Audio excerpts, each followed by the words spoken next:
हर हर महादेव। आप सभी भक्तों का स्वागत है हमारे चैनल नॉलेज पॉइंट पर।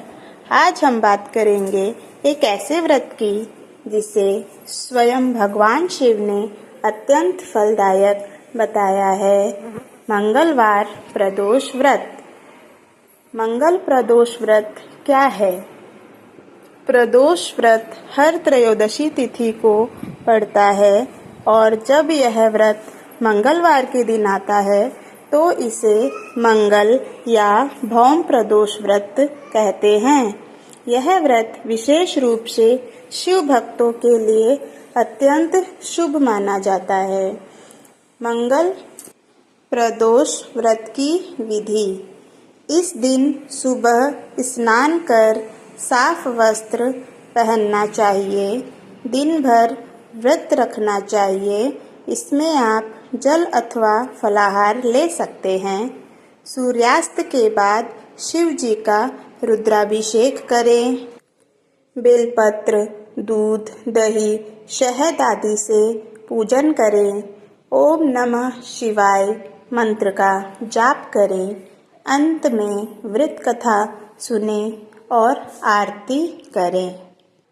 भौम प्रदोष व्रत आज है और इस दिन भगवान शिव और माता पार्वती की प्रदोष काल में पूजा करने से सभी दुखों का अंत होता है और भगवान शिव की कृपा से मनोकामना पूरी होती है।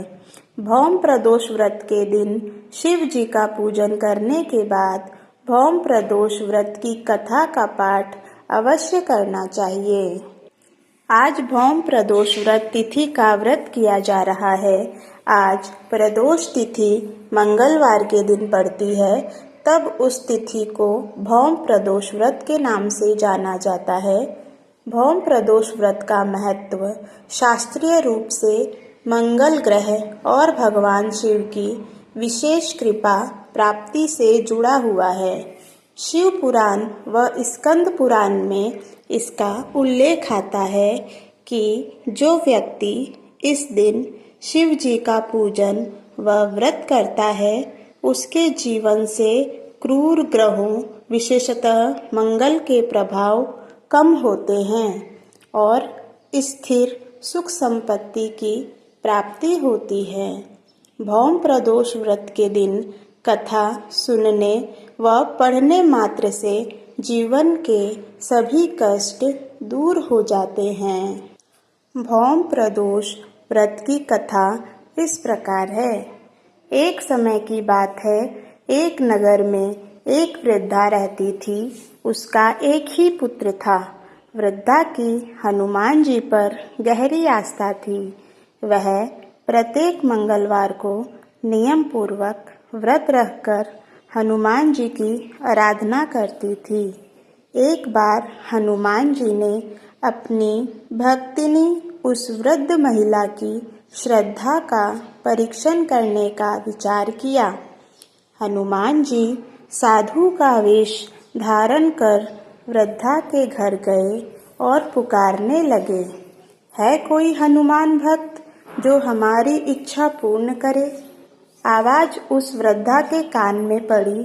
पुकार सुन वृद्धा जल्दी से बाहर आई और साधु को प्रणाम कर बोली, आज्ञा महाराज।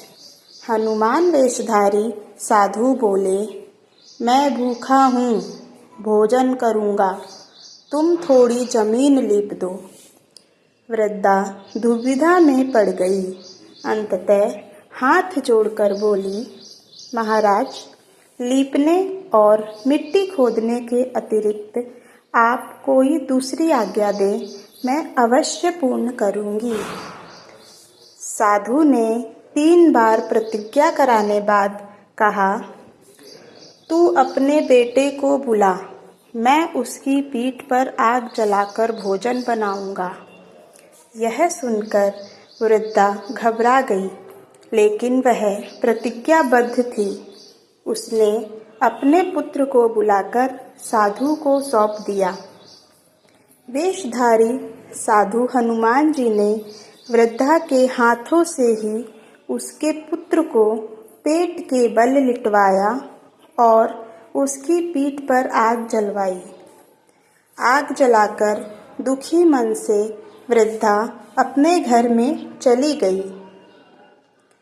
इधर भोजन बनाकर साधु ने वृद्धा को बुलाकर कहा, उनका भोजन बन गया है, तुम अपने पुत्र को पुकारो ताकि वह भी आकर भोग लगा ले। इस पर वृद्धा बोली, उसका नाम लेकर मुझे और कष्ट न दे। लेकिन साधु महाराज नहीं मानने वाले थे, तो वृद्धा ने अपने पुत्र को आवाज लगाई।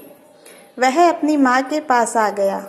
अपने पुत्र को जीवित देख वृद्धा को बहुत आश्चर्य हुआ और उसकी आंखें भर आई। उसके बाद वह साधु के चरणों में गिर पड़ी। तब हनुमान जी अपने वास्तविक रूप में प्रकट हुए और वृद्धा को भक्ति का आशीर्वाद दिया। बोलिए सभी बजरंग बली की जय हो। हर हर महादेव। जो भक्त मंगल प्रदोष व्रत को श्रद्धा से करते हैं, उन्हें शिवजी व माता पार्वती की असीम कृपा प्राप्त होती है। वह शिवजी की कृपा से सभी कष्टों से मुक्ति मिलती है और जीवन में शांति, समृद्धि और स्वास्थ्य प्राप्त होता है। तो आइए इस मंगल प्रदोष पर भगवान शिव व माता पार्वती की कृपा प्राप्त करें। हर हर महादेव। जय भोलेनाथ।